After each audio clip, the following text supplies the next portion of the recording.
Pourquoi personne ne peut échapper à la matrice? Bonjour, je suis heureuse de vous revoir ici. Je m'appelle Maryse Varou. Depuis la nuit des temps, c'est une expression bien sûr, quasiment tout le monde sur Terre a voulu échapper au monde matériel ou à l'expérience physique de l'incarnation. Cela se reflète dans les enseignements de toutes les religions qui promettent à tous une vie meilleure dans un autre royaume d'existence.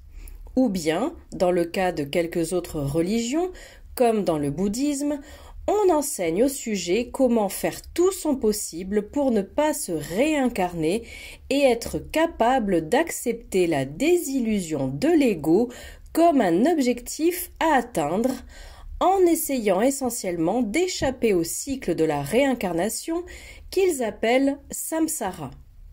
Cependant, ils ne croient pas au paradis et à l'enfer, contrairement à d'autres religions. Mais sans qu'il soit nécessaire d'entrer dans les détails de ce que croit chaque religion sur Terre et pourquoi, fondamentalement, elles veulent toutes, en tant que personne, individu ou esprit, échapper au règne matériel de l'existence en se voyant promettre de vivre dans un endroit quelque part sans souffrance et où tous les besoins seront satisfaits. Souvent le paradis est représenté par quelqu'un vêtu de blanc jouant de la harpe pour l'éternité sur un nuage, et d'une certaine façon cela devient vieillot et ennuyeux. Il n'est donc pas étonnant qu'après avoir passé des milliers d'années comme ça, beaucoup d'âmes choisissent d'aller se chercher des problèmes en s'incarnant dans le monde physique. Et cela explique aussi pourquoi si peu de gens, si peu de musiciens choisissent la harpe comme instrument de musique préféré. Comme s'ils en avaient eu assez. Bon, je plaisante. Mais je ne plaisante pas tant que ça non plus, car de nombreuses personnes ayant effectué des régressions dans des vies antérieures ou ayant vécu des expériences de mort imminente ont déclaré à maintes reprises qu'elles se souvenaient d'avoir voulu retourner dans un corps pour vivre une autre expérience. Car toute l'action se déroule dans les royaumes physiques et non dans les royaumes paisibles et éthérés où les âmes se rendent essentiellement pour se reposer et guérir avant de vouloir se réincarner. Ce phénomène est extrêmement récurrent dans la grande majorité des expériences de mort imminente et des régressions à des vies antérieures, comme celle que relate Dolores Cannon dans ses livres et ses ouvrages. Cela confirme également ce que je disais dans ma vidéo, mêmes événements, différentes significations, côté physique ou côté spirituel. Pourquoi une âme voudrait-elle échapper au physique lorsqu'elle est dans un monde matériel? Puisque les événements traumatisants n'ont pas la même signification et sont vus de manière positive dans l'au-delà, où ils sont considérés comme de grandes opportunités d'apprendre et d'expanser la conscience de l'âme, et non comme quelque chose à éviter à tout prix, comme lorsqu'on est incarné. Cela peut conduire à une conclusion troublante selon laquelle les âmes, lorsqu'elles se trouvent du côté spirituel et conçoivent leur prochaine incarnation, peuvent délibérément choisir des expériences traumatisantes et de la souffrance parce qu'elles savent que cela leur apportera de l'expansion et de la croissance, ce qui peut être considéré comme quelque chose de cruel envers elles-mêmes lorsqu'elles sont incarnées. Bien que l'on dise que dans le monde spirituel ou dans le monde physique, il s'agit de la même âme, de la même conscience, d'un point de vue objectif et en appliquant ce que nous avons compris jusqu'à présent, lorsqu'une âme est du côté éthérique ou spirituel, elle est en dehors de tous les concepts de temps et d'espace, et elle a également une conscience et des connaissances extrêmement expansées, simplement parce qu'elle est très proche de la source. Mais lorsque cette même âme se trouve dans le physique, Sa conscience, sa mémoire et sa compréhension sont très limitées, simplement parce qu'elle n'a généralement que peu ou pas de souvenirs de la vie après la mort. Elle tombe donc dans un point de vue déterministe où ce sont les 5 sens basiques du corps qui fournissent à l'âme toutes les informations de ce qui existe et ce qui n'existe pas, ce qui génère de forts sentiments de désespoir, d'abandon et de solitude, quand ce n'est pas tout simplement de la souffrance. Cela me fait réaliser à quel point une âme, lorsqu'elle est dans le monde physique, n'est pas la même personne que lorsqu'elle est dans l'au-delà avant de s'incarner. Une personne incarnée peut être la même conscience ou le même ego que dans l'entre-deux-vie, mais seulement depuis le point de vue plus expansé de l'âme elle-même, du moi supérieur, et pas depuis le point de vue ou la perspective de quelqu'un à l'intérieur d'un corps dans le monde physique. Simplement parce qu'ils ont chacun des points de vue très différents sur l'existence elle-même. Si cette même âme est si expansée lorsqu'elle se trouve dans les royaumes éthérés, en dehors du temps et de l'espace, alors elle doit être consciente des limitations perceptuelles qu'elle a quand elle se trouve dans le physique, celles qui causent tant de souffrance. Mais pour moi, la vraie raison, la cause basique et la plus fondamentale de toute la souffrance dans le monde physique, c'est le sentiment de séparation d'avec la source. C'est ce qui provoque tant de désespoir et cette grande peur de la mort. Et c'est ce qui pousse à vouloir s'échapper du physique. Toutes les âmes veulent avoir une réponse, veulent savoir pourquoi elles sont en vie. Et bien qu'elles veuillent désespérément s'échapper du physique vers des royaumes plus élevés et plus paisibles où elles pourront échapper à leurs problèmes, elles s'accrochent aussi à la vie de toute leur force. La peur d'affronter l'inconnu de la mort étant le principal motif qui les pousse à s'accrocher à la vie le plus longtemps possible. La peur de la destruction du moi, de l'ego. Et oui, effectivement, il est détruit lors de la mort à mesure que le point d'attention sur lequel se focalise l'âme du sujet s'expanse tellement qu'il redevient ce qu'il a toujours été, et de ce fait, il cesse d'être simplement Jean ou Julie.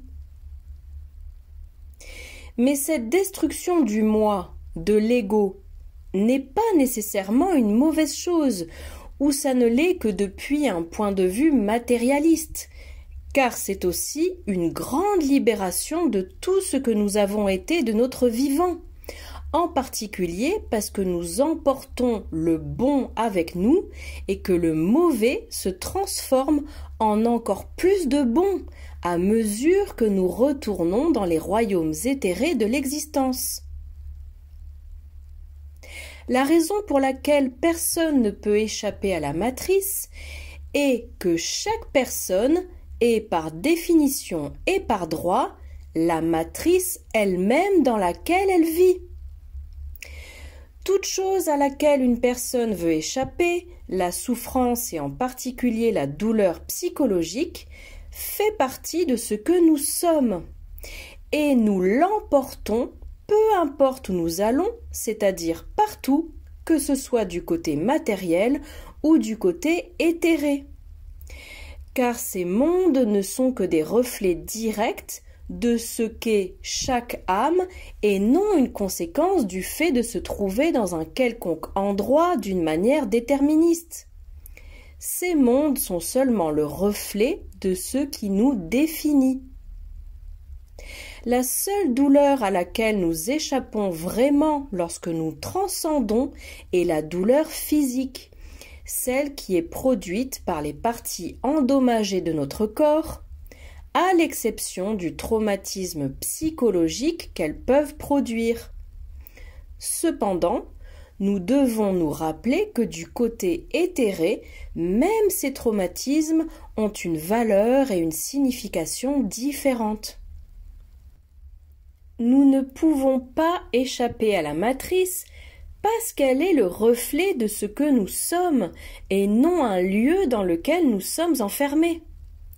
Et pour élargir la description de la matrice, il faut savoir qu'il y en a beaucoup plus en dehors de la Terre, car il s'agit fondamentalement du même royaume, même si sa fréquence existentielle de base peut être beaucoup plus élevée. Je me réfère à la 5D, bien que je n'aime pas l'appeler de cette façon. Il y a même de nombreux groupes New Age qui promettent à tout le monde qu'une nouvelle Terre va arriver et que nous sommes tous en train d'ascensionner vers une nouvelle ère d'abondance. Et beaucoup d'autres groupes New Age promettent même des extractions physiques par des vaisseaux de milliers de personnes élues qui seront emmenés dans un nouveau lieu ou sur une nouvelle planète où tous leurs besoins seront satisfaits. Il ne s'agit là que d'une nouvelle version du paradis que les religions promettent aux personnes qui ont été sages et obéissantes.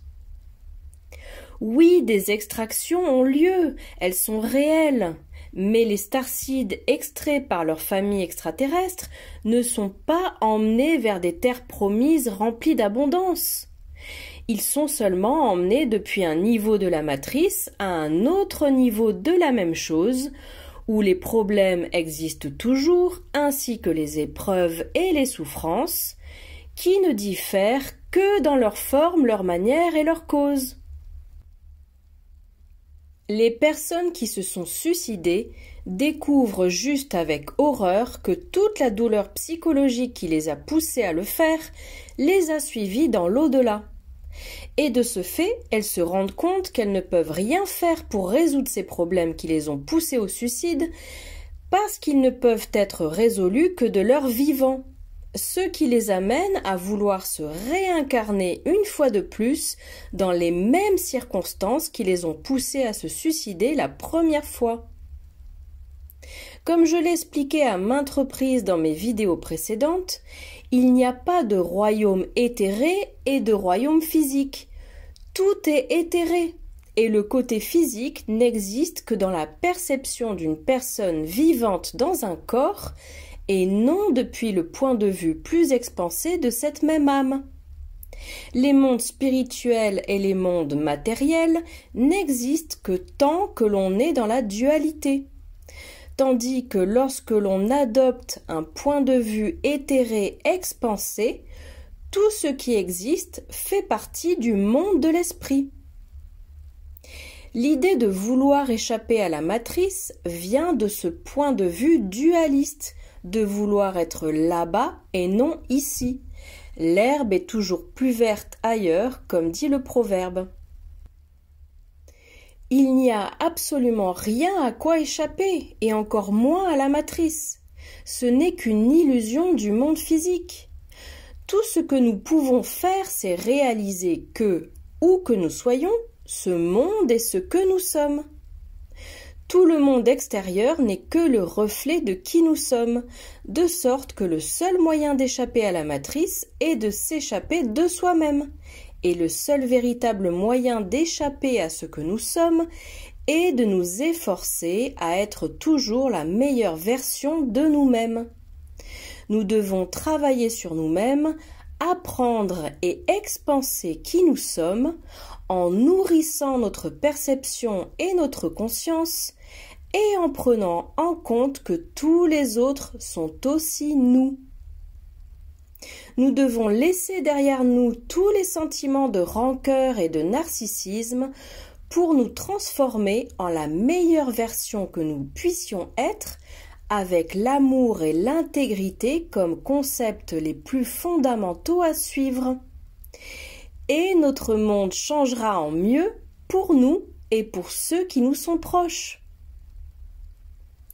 Bien que dans le physique, le monde qui nous entoure prenne du temps à changer, la façon dont nous voyons et interprétons toutes ces choses autour de nous peut changer aussi vite que nous le souhaitons. Cela ne dépend que de toi. Et tous ces aspects qui sont constants dans la vie d'un sujet dans le monde physique ceux qui, dans sa perception, ne peuvent être changés, se dissoudront avec la mort.